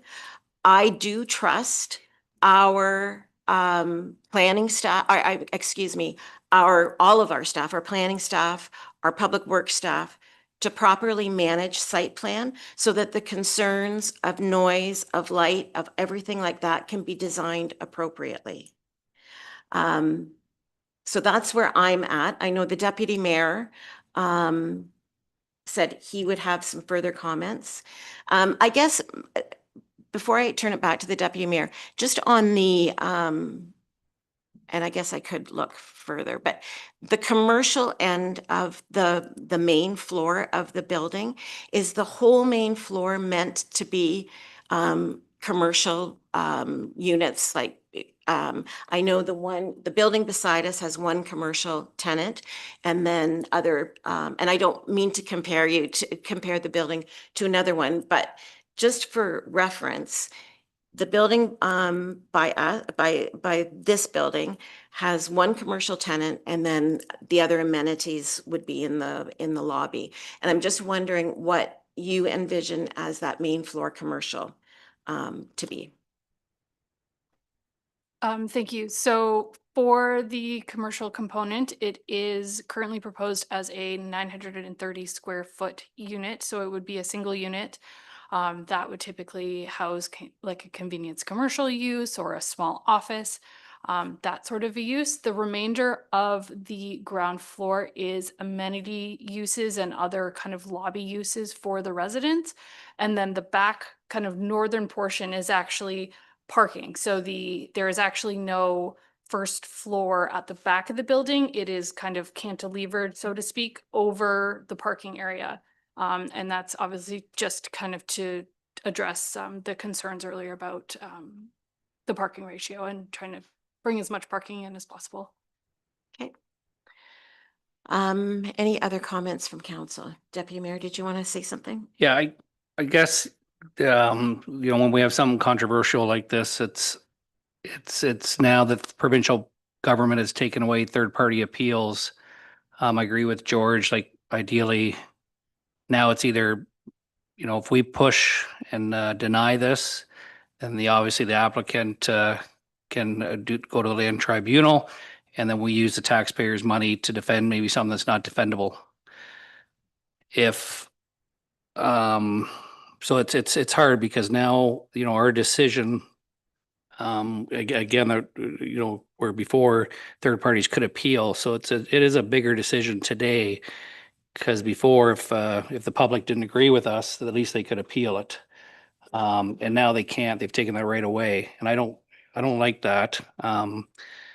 So I guess my recommendation, and the applicant may not like this, but from listening to everything and everybody, I just think we should, if I would prefer to defer it and ask that, can the applicant and our planning department find ground on a 4-story, whether that means eliminating the commercial at the bottom and it just is a 4-story apartment, or eliminate the 5th floor, but can they come to some resolution of 4 stories?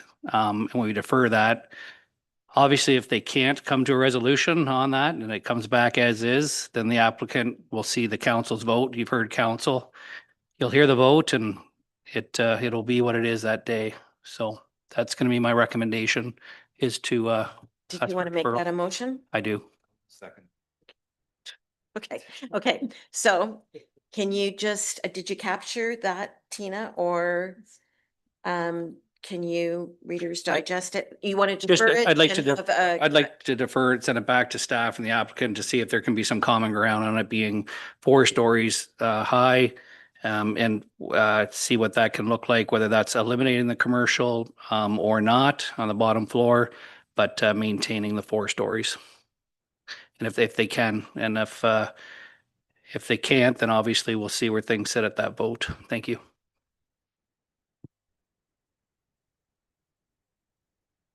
Just give Tina a moment.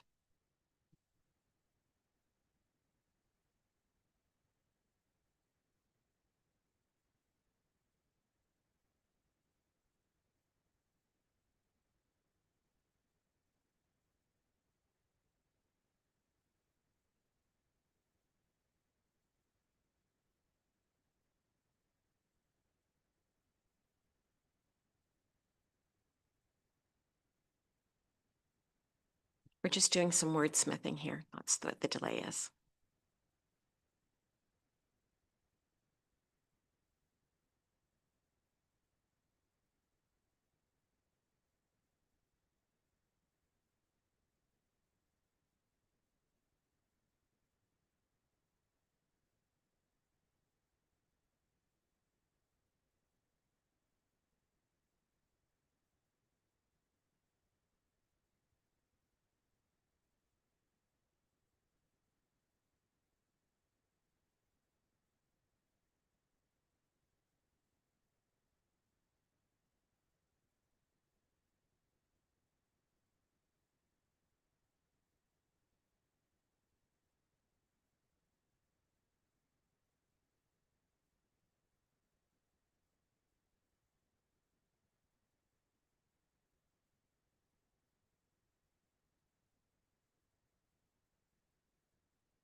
While they're doing that, we have a portion in our for council comments.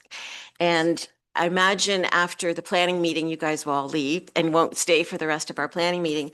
But I just wanted to highlight, we have a local author in Lucan Biddulph, Catherine Cook. She has written a book, The Playground Where Everyone Belongs. It's available on Amazon. It's all about accessibility, inclusivity. And if you've got little kids in your family, you may want to consider this as a purchase and supporting a local author. So I'll put my 2 cents in for supporting Catherine.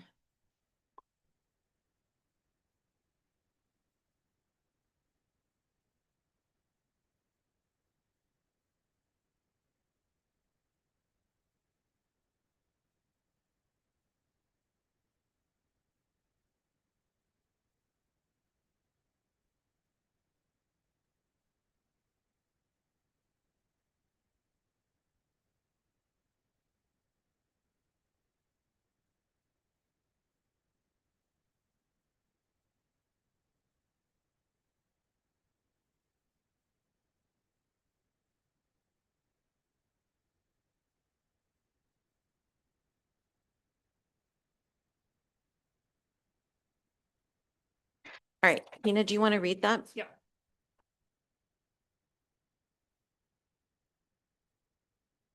And the proposed motion before us on the table is that applications for zoning bylaw amendment ZBA 13 2024 and official plan amendment OPA 1 2024 filed by Civic Planning and Design Inc., acting as agent for Fari Holdings Corporation to request a new site-specific residential third density zone and to redesignate the lands to a highway commercial special policy area 2 for a property legally described as part of Lot 7 north of Proofline Road, Part 17, 18, and 20 on our Plan 33R 19013 in the Township of Lucan Biddulph be deferred, and further that the application be referred back to staff to work with the applicant to consider a reduction in height of the structure, and that a report be brought back for council consideration at the July 14th council meeting. Is that good for you? Yeah. Okay, so that's moved by Deputy Mayor Manders, and you're seconding that, Councillor Regan. So then I would turn to council and ask if there's any comments on that motion at this time. To you, Madam Mayor, I agree. That's, I guess, our best or only recourse at this point. I would reiterate your comments that we are kind of tied by the province. They're very aggressive and they've taken away a lot of our rights. But we do have the right to steer the ship a little bit and get some things looked after on behalf of our community. So I'm going to support this resolution. Okay. Or this. Councillor Hodgins, did I see your hand up? Yeah, thank you, Madam Mayor, through you.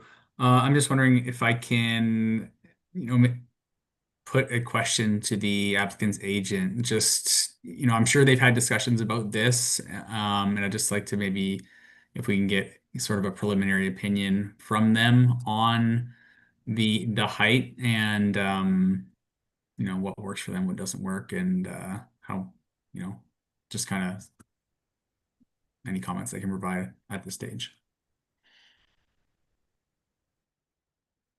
Through you, Madam Chair, Mike Davis with Civic Planning and Design. I will say, I mean, our client and ourselves, we fully respect everyone at this table and the job you have to do and the decisions you have to make for your community. And we respect all of the voices at the table and understand those. We, do projects like this across the province, and certainly in small communities. It is often a friction between some of the provincial agenda around the type and style of housing that's being enabled by those policies and the local population. Our client remains open to further, taking another look at this and seeing what can be done. I know that stemming from the last public meeting, that the 5th story was a point of contention. They did give an honest effort to taking a look at that, to seeing what could be shaved back while obviously preserving the viability of the project. They're open to doing that again to see what can be done. I can't commit at this time whether that would result in further changes to the 5th story. It's got to be evaluated, but we're certainly open to those conversations with staff and with the additional direction from council tonight. Okay, thank you. Councillor Hodgins, did you have anything else? No, I'll leave it there. Thank you for the answer. Okay. Okay, if there's no further comment, the motion is on floor. All in favor? And that's carried. Okay, with that,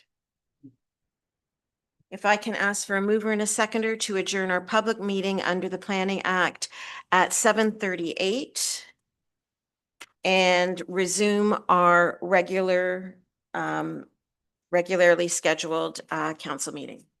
Deputy Mayor Manders and Councillor Regan, all in favor? And that's carried. We do have a delegation tonight, and maybe I will just wait 30 seconds while everybody leaves. If you, but you're welcome to stay. But if you're going to leave. Okay. Okay. We do have a delegation tonight, and that's from Aqua. Paul Sherbin, the Senior Operations Manager, and Paul is joining us virtually tonight, and he is delivering the 2026 first quarter reports for our wastewater treatment plants. Paul, it's great to see you online. Thanks so much. Over to you. Good evening, Your Worship, members of council and municipal. Tonight, I'm presenting the first quarter of the Lucan Biddulph operations report for water and wastewater for 2026. The Lucan Water Pollution Control Plant is currently at 103% of its rated capacity. This is due to heavy rain events and snow melting during the first quarter. Plant upgrades to address the capacity issues have begun. There have been 39 days to date in 2026 where the raw flow exceeded the ECA capacity of 1,700 cubic meters per day. There have been no days where the plant has been outside normal operating conditions. There have been no reported non-compliances, overflows, bypasses, or spills during the first quarter at the Lucan WPCP during the first quarter. The Granton WWTP is currently at 66% of its rated capacity. There have been 9 days to date in 2026 where the raw flow exceeded the rated capacity of 270 cubic meters per day. During the first quarter, there were 2 non-compliances related to total ammonia nitrogen. The first exceedance occurred in January. This exceedance was attributed to the sample collected on January 5th, which showed an elevated TAN concentration of 9 milligrams per liter. The cause of the high TAN concentration remains unknown. Subsequent samples were below the ECA limit of 5. However, the monthly average was above the limit of 5.18. The second TAN exceedance occurred in February. Tan concentrations from samples collected on February 2nd and February 9th were significantly higher than the previous results, which caused the monthly average concentration to exceed the 5 milligrams per liter limit identified in the ECA. It is believed that the elevated concentrations were related to the HVAC system being down for several weeks, thus resulting in lower temperatures within the RBC, which may inhibit the nitrification process. At the beginning of the month, the total ammonia nitrate results were 9.8 and 10.3 milligrams per liter. Upon completion of repairs of the HVAC system, TAN results begin to decrease with results of 5.9 and 5 milligrams per liter.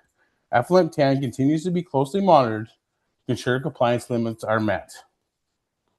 There have been no community complaints received in either systems during the first quarter. This concludes my first quarter report for 2026. I'd be happy to answer any questions. Okay, that's great, Paul. We thank you for that. Any questions? Councillor Regan. When the current rate went, Oh, your mic. sorry, folks. I'm sorry. Thanks, Paul. The current rate at 103% of its rated capacity was during the rains, heavy rains. When it's not heavy rains, what's the capacity? Or what does it run at? Sorry. So it's just an average over the year. So the 103%, you'll see it go down in the summertime when it gets a little drier, then you see it increase in the wetter weather. All right. Okay. Sorry. Thank you. Thanks. Yeah. Okay. Thank you, Madam Mayor. Okay, thank you. Any other questions or comments? Councillor Westman. Yeah, through you, Madam Mayor. Yeah, so the Granton wastewater treatment plant there. So these non-compliances, I'm not sure, like, what causes that? Is it the equipment not functioning correctly, or is it anything that can be worked out with our residents that, maybe a little bit of guidance so that there's certain things not going down the drain? Like, what can we do? Is it an equipment problem or is it a people thing? It could be a number of things. We know back last year in September, we had an issue where something did come through the plant. It comes in the plant so fast, we don't know where it come from. We did try to go back some manholes and look with nothing being found. We do know the non-compliance in February was just because of the HVAC system. But before those, if something comes through the plant really quick, you just don't know what it is.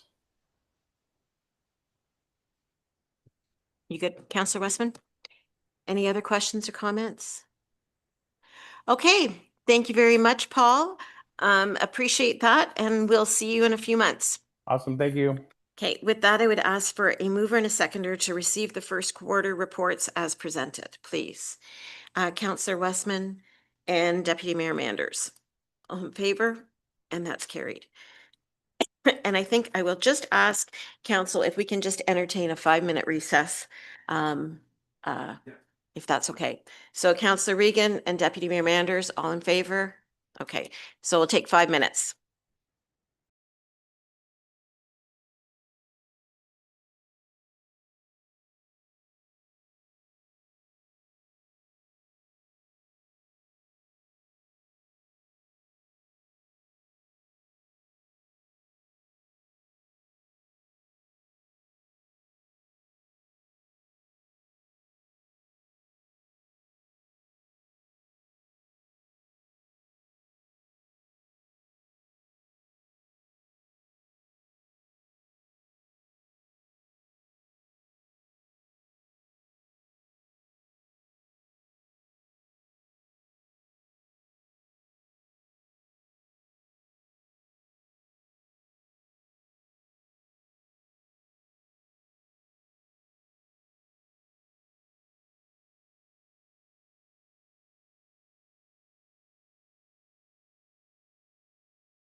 Okay, we are back after our brief recess. So in front of us, we have a set of minutes from June 2nd. If there's nothing that needs to be amended, I would ask for a mover and a seconder to approve those as circulated. Councillor Hodgins and Councillor Regan. All in favor? And that's carried. Under the consent agenda, we've got a few items, and I've already heard that Councillor Regan, you want to speak to 9.2. Yes, ma'am. Just so the letter from Rob Flack about the Canada-Ontario Development Charge Reduction Program. It looks like there's a very short window for us to apply. And then my question was whether or not we are going to be involved in that. And what our opportunities would be like for this program, because it looks like something that we would be eligible for. Can I direct the question to Ron, please? Thank you. So through the mayor to Councillor Regan. Yes, the window was very short for this. One might almost surmise that the monies have been pre-allocated. We did have a CAO meeting last week with the countywide CAOs. I believe one municipality was going to attempt to try to put one in before the end of this week because the deadline to submit is this week. There are a lot of details that aren't known yet about the whole program. We don't know whether, for example, one question was whether the amount of development charges had to be reduced right off the hop, whether or not you actually were able to get offsetting grant funding from the province. So that's one issue for sure. You have to have shovel-ready major projects that will reduce your development charges. So there's a number of items there, and we, being a smaller municipality, are not in a position to respond to a grant announcement that fast. Ironically, we did receive a letter of correspondence from Plimpton, Wyoming today, which speaks to exactly that. And it's a letter that will be included in the next council package, but it is requesting that Minister Flack at least consider a new round of funding that's specifically aimed to small, rural, and northern municipalities, recognizing the constraints, the staff constraints, and the overall financial constraints that we have. It's a very different looking program for something that would benefit us versus, say, Brampton or Toronto, for example. If I can jump in, just so Of course. today at County Council, we had a report from staff about whether or not the county should consider being part of it, because the county's not one of the named municipalities, but the county's decided not to, and for a variety of reasons. And I would just say, for anybody that's interested, if you go to the Middlesex County agenda from today, you can read the report from our finance, from Nikki Nurse, and you can kind of get a better understanding of why the county hasn't done it. And to that same point, about how, maybe there'd be something forthcoming from the province for smaller municipalities. But Councillor Reid. No, I was just going to say, because it sounds like this very short window, the date of the letter is June 1st. It didn't really give us an opportunity to do it. So you answered my second question, was basically, will there be another opportunity to do this? And it seemed they did this, and there were some maybe predetermined municipalities that were just ready to go, that sort of thing. But yeah. All right. Thank you. Yeah. Yep. So through the mayor to Councillor Regan, I think it's a very well-written letter from Plimpton, Wyoming, and I think that's something that council would want to endorse when it comes before this this group at the next. I look forward to that. Thank you. Right. Thank you, Madam Mayor. Thank you, Ron. Okay, were there any other items that council wanted to speak to in the consent agenda? Councillor Hodgins. Thank you, Madam Mayor. Maybe just further to the item 9.2 that we're just speaking about. Maybe I wanted to comment on that, just because it is. I recognize it's not really meant, maybe not targeted for smaller municipalities or rural municipalities as much as the big ones, but like $8.8 billion, it's a ton of money. And then the window is extremely short, like we said. I guess are we missing like a good opportunity here? I'm wondering. Um, just thinking about the position we're in right now. We've got our DCs set. We've recently got funding, so we may be in a position to reduce those DCs. And, is that something that we could potentially leverage, doing that 30 to 50% reduction and, getting some of this money? They're talking about setting up these transfer payment agreements extremely quickly by summer. So it's going to move fast and furious. And I don't know if we double check our particular local situation and is there some opportunity here? I recognize the CAO's comments and sort of the position in our region, but yeah, I'm just wondering if there might be, if just with our particular circumstances, if we could potentially leverage this. So through the mayor to Councillor Hodgins. Yeah, absolutely. I'd love to take advantage of that money.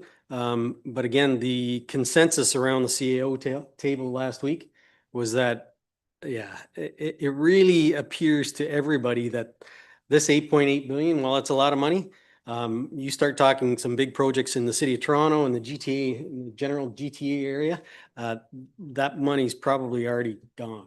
So, point taken. We do try. I think we try to take advantage of everything we can. And I think there's an opportunity to basically jump on the Plymouth or the Plimpton, Wyoming letter here. And hopefully that gathers some steam and we can certainly push for a program that more so meets our needs as a smaller rural municipality. I think too, obviously it's too late for delegation, but I think there's going to be opportunity when we're at AMO to, hopefully speak outside of delegations with ministers, with sitting MPPs and have those discussions to, this is, these are concerns that we have on this reduction program. This is how it could affect our municipality, and ask the question, is there something coming? I think there is opportunity for us to have that kind of advocacy during the AMO program. Madam Mayor, I was just going to add, we do have a regional CAO meeting on Thursday in London, so that's pretty timely. There will be ministry staff there. I think, that's another perfect opportunity to sort of air our grievances here that, this, you got to give us more time on these types of programs. They do sound great. We'd love to take advantage of it, but we don't have the staff depth to be able to respond that quickly to those kind of timelines. And I guess, Councillor Hodgins did bring up our DCs, and this might just be a good opportunity just to ask the question. I know we have talked about opening up our DCs and where we're at. So is there any update on that? So through the chair, the plan, we've already talked internally with the treasurer and the director of public works. Our plan is to bring a report forward to the next council meeting, the July council meeting, that sort of shows a timeline of how things are going to proceed. There's pieces of the puzzle that are falling into place. And we hope one of those pieces to the puzzle was dealt with at the last council meeting, and that was the acceptance of BM Ross to do the master servicing study for the sanitary on the sort of the, I guess, the southwest portion of the greater Lucan area, I guess you could say. So that is one piece of the puzzle that is a timing impact, because that is obviously a big chunk. I know that PRAC is going to be considering something from Monteith Brown with regards to the second ice pad as well. Those are all sort of building blocks that we're going to need when we reopen the development charges. Appreciate that. Okay, any other comments on the consent agenda? Okay, so seeing none, then I would ask for a mover and a seconder to receive those items for information, please. Councillor Westman and Deputy Mayor Manders, all in favor? And that's carried. We've got 4 items of correspondence. I haven't heard anybody that wants to speak to any of those items. Okay, then can I get a mover and a seconder just to receive and file those items? Counselor Westman and Counselor Regan. All in favor? And that's carried. On to committee reports. Blue Water. We meet Thursday. Okay. Economic Development. Nothing to report, Madam Mayor. Okay. Lake Huron, we did meet, and while it looks like a hefty agenda, a lot of it was consent, but interesting, I just wanted to share, and I can leave it on my desk if anybody's interested. As we know, we've gone through a rebranding, so we're Huron Erie Water now, still two separate systems, but from the outside looking in, we're branded as Huron Erie Water. And with that in mind, the staff went through a staff-led strategic plan. And so that was delivered. And it's interesting because it's not a traditional strategic plan where, you know, you've got a mission and a vision and you've got pillars that you want to hit over a period of time. It is incredibly aspirational when it comes to the delivery of water in our area. And so if anybody's interested in looking at it, I'll leave it on my desk and you can have a look at it. So that was really the highlight of our meeting. And next we have nothing from the fire boards. Anything from ABCA, Councillor Hodgins? Yeah, I'll just note, we are meeting this Thursday. There's a couple attachments there. Just the one thing I would draw council's attention to is the UTRCA put a nice 3-pager update on the consolidation. So if you want kind of a quick read of an overview of that and where things are at, it's a good little reference document. But I'll have more of an update next meeting. Yeah, I thought that was a really well put together communication. So if you haven't had a chance to read it, I would echo what Councillor Hodgins said. Parks and Rec. Madam Mayor, we're meeting on June 23rd, and we're going to have a presentation from Monteith Brown, Oh, and it'll be very exciting. good. Trails and connectivity. Anything from Trails, Councillor Westman? Anything from Trails? No, Madam Mayor, we don't have any meetings scheduled in the next little bit. I think we're waiting for some more detail on the upcoming trail project around the soccer fields, and then we'll get everybody together and have some conversation about what's happening. So we're not quite there yet. Thank you. We only have one staff report in front of us, and that's from Jeff, but I would just quickly look at staff if there's anything verbal. So Jeff, I hand it over to you. Okay, thank you, Madam Mayor. I have one report. It's a tender result report, and it is on the Scotts Drive reconstruction. This is a project that we started well over a year ago. We had a little bit of a setback with the hydro being moved in the intersection, which has now been completed. So we got the tender out and we have the results in front of council. We had 4 submissions through the county procurement and Dillon Consulting review. We are recommending the low bid of Dufferin Construction Company. One of the things I'll jump to more is the impact on the budget, because I just wanted to make sure that just a little explanation here. The Scotts Drive reconstruction project has 2 parts. There's a county intersection upgrade and a township road reconstruction. The intersection upgrade is a requirement of the Asabo Field development, and the Scotts Drive reconstruction is an identified project in the township's development charge study. We do have a signed cost sharing agreement in place. This was in place before the tendering went out, and it identifies the cost requirements for the upgrades, which is the intersection, and the reconstruction of the road, which is the township's portion. When we look at the township's share of the tendered price, it is $176,425 and 56 cents, excluding HST. I would point out to council, we are looking at a a project that is going to come over budget. We're budgeting 170,000 for this project, and my estimate now is going to come in closer to the $200,000 range, including all the engineering costs that we started with in 2025. I'm not real concerned with this because when we started this project, we didn't account for the fuel and some of the inflation items that we've seen come out in the spring.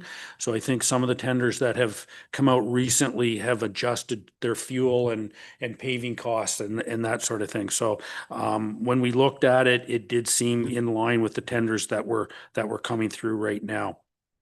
And the other item I just wanted to touch on was where the funds are actually coming from. So 160,000 will be funded through development charges, and 40,000 will be funded through construction reserves, and that's based on the $200,000 estimate that I'm looking at. So I'll open it up for council's questions. Okay, thank you, Jeff. Questions from council on this? Councillor Hodgins. Thank you, Madam Mayor. Through you, just comments. No, it seems like we got a good competitive bid there. We got like the low bid is a little bit lower than the rest, so that's great. I think we got a good contractor, and I'm just gonna say thanks, Jeff, for including all the information about the source of the financing for the project. I was gonna ask about that, just with the DC and all the cost sharing and everything. So thanks for laying that out in the report. That's it. Okay, thank you for that. Any other questions? Okay, seeing none, then the recommendation is to receive the report and to authorize staff to accept the low tender from Dufferin Construction Company for $425,996.55, including HSD for the reconstruction of Scotts Drive. Mover and a second, please. Deputy Mayor Manders and Councillor Hodgins. All in favor? And that's carried, and I think we will all be happy to see this project done. So, did you have anything else, Jeff?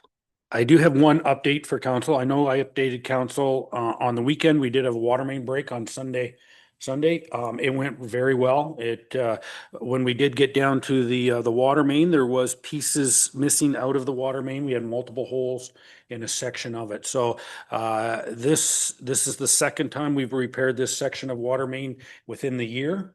And the only reason I bring it up, it is on our radar to replace, but it is actually in the MTO right of way. So we would have to work with the MTO on construction through that area. So, which again, goes back to why we want to work with the MTO on this portion of the road, making it a connecting link. So, but that's all I got. Okay, thank you for that. And I do want to thank everybody that the staff and everything. And I know you were in the thick of things, but no, to Andrew and the team from Jacobs, and I know Pickards was out, they had the trucks. So thank you to everybody that came out on Sunday. It wasn't only wet just because of the water main break. There was a lot of rain that day. So I just appreciate the efforts put in on Sunday. But since you brought up the MTO, again, this might be a good opportunity. Have we heard anything back from either MPP Pinsonneau's office or the MTO as to our request to have a site visit?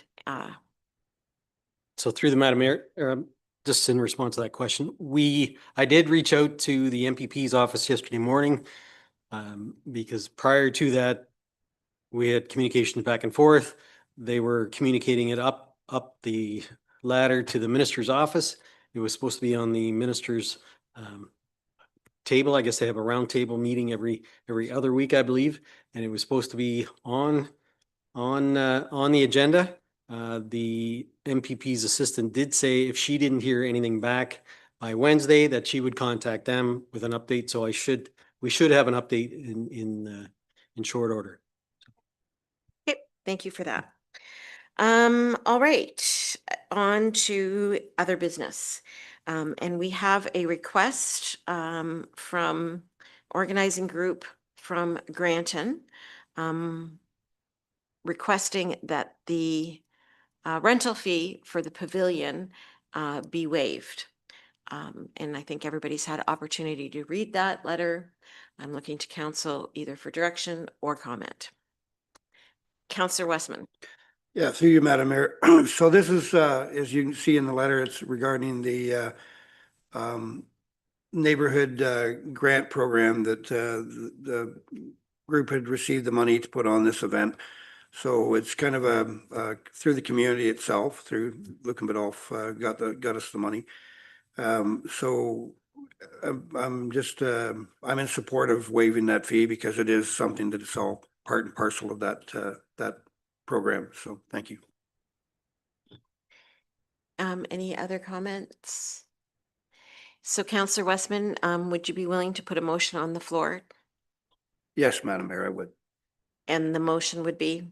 The motion would be to waive the pavilion rental fee for this event. Okay, and a seconder for that, please, Councillor Regan. All in favor? And that's carried. Okay. And I don't think was there business arising on that? No. If there's any business arising that council wants put on the list, make sure you let Tina know. All right, no notices of motion. Councillor comments. Councillor Regan. Thank you, Madam Mayor. I have three very brief ones. One, just to build on your point about Mental Health Month. Just to all the men out there, it's okay to ask your buddy if he's okay. Just thought I would mention that. Canada Day celebrations on the 30th of June and the 1st of July. And the other question I had, I just remind people of that. And the other question I had was maybe for Ron.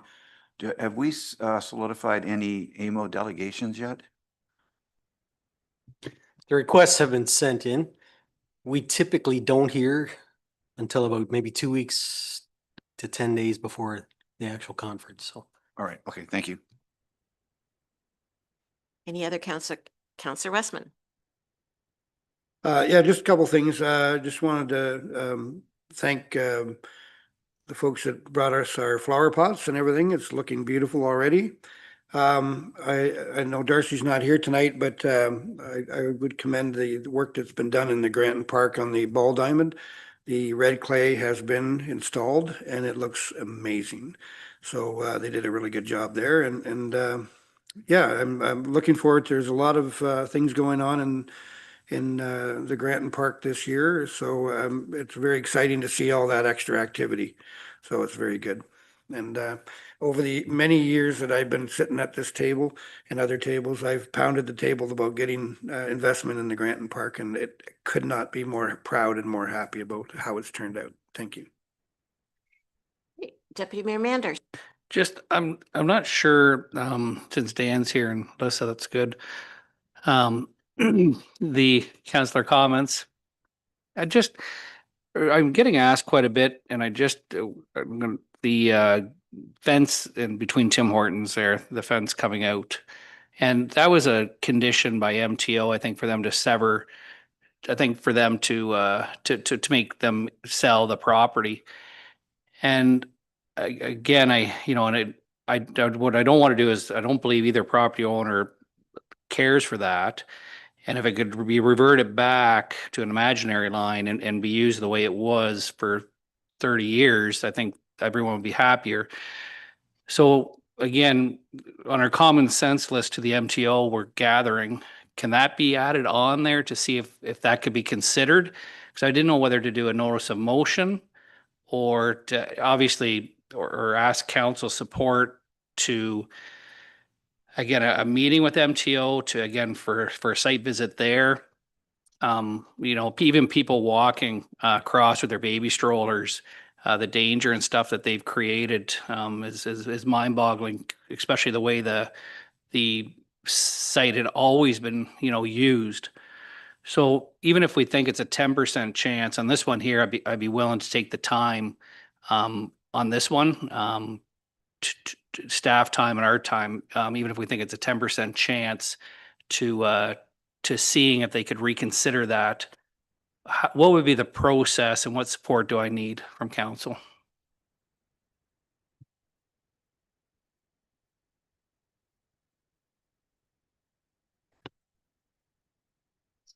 Yeah, can I, that's a lot to unpack there, but, I think your concern is well noted. I think this is just another, item that we need to have the minister out on site so he or she can actually see what we're talking about. But yeah, I'm gonna need some time to think about how best to push that forward. Yeah, So maybe something could come back on the July 14th meeting? yeah, and maybe that's just ideally we have a site visit and that can be added to the list. And that exact questioning I just asked, maybe I could ask them what we could do as staff and council for reconsideration of that condition on that site. And unless between now and that meeting, you come up with something for me, that I can do to try to escalate that safety concern that they've created.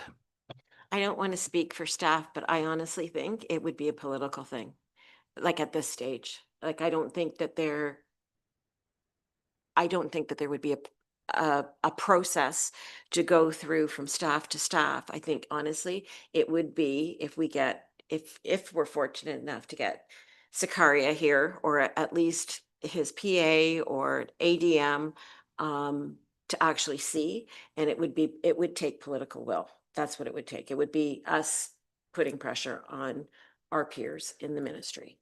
That's, I think, what it would. And we'll see if anything comes back then from staff. And yep, okay, thank you.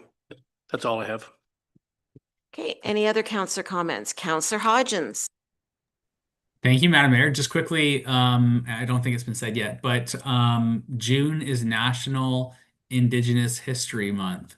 So I just wanted to note that, and I'll just read a quick little sentence from their website. June's National Indigenous History Month in Canada, an opportunity to learn about the unique cultures, traditions, and experiences of First Nations, Inuit, and Métis who've lived on this land since time immemorial and whose presence continues to shape Canada today. It's also a moment of reflection and to recognize the ongoing impacts of colonization and to reflect on how we can all contribute to reconciliation. So I would encourage everyone to get involved. There's a great website with lots of suggestions and things you can do to get involved and learn about Indigenous history. That's great. Thanks for sharing that. Councillor Hodgins, any other comments? I shared my comment about Catherine Cook's book, so if you want a cute little read and support a local author, that would be a good thing to do. And actually, Councillor Regan, and I might look to Lisa, you did mention, since we won't be meeting again before Canada Day, I know that you've highlighted, but is there anything that you wanted to add to the beefed up Canada Day celebrations that we're going to all participate in?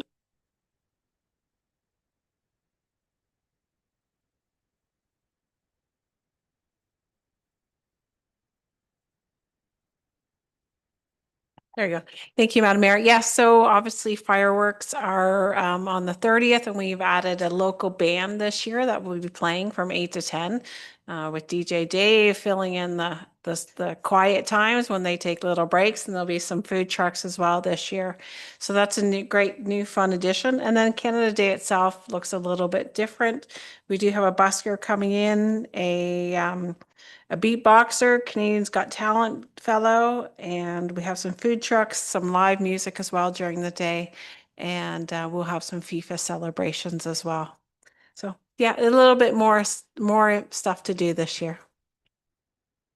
That's great. Thanks very much, Lisa, and appreciate the efforts in making Canada Day more robust in Lucan Biddulph. We just have one bylaw in front of us. So to council, it looks different than the agenda, and it is the confirming bylaw. And that confirming bylaw will now be bylaw 23-2026. So if I can get a mover and a seconder so that bylaw 23-2026 be read first, second, third, and final time and be adopted. Councillor Westman and Councillor Hodgins, all in favor? And that's carried. And a reminder too, that we are just meeting once in July and once in August. So the next meeting will be July 14th. So we've got a few weeks until we meet again. So then a motion to adjourn at 8:21. Councillor Regan and Deputy Mayor Manders, all in favor? Thank you very much. We'll see you on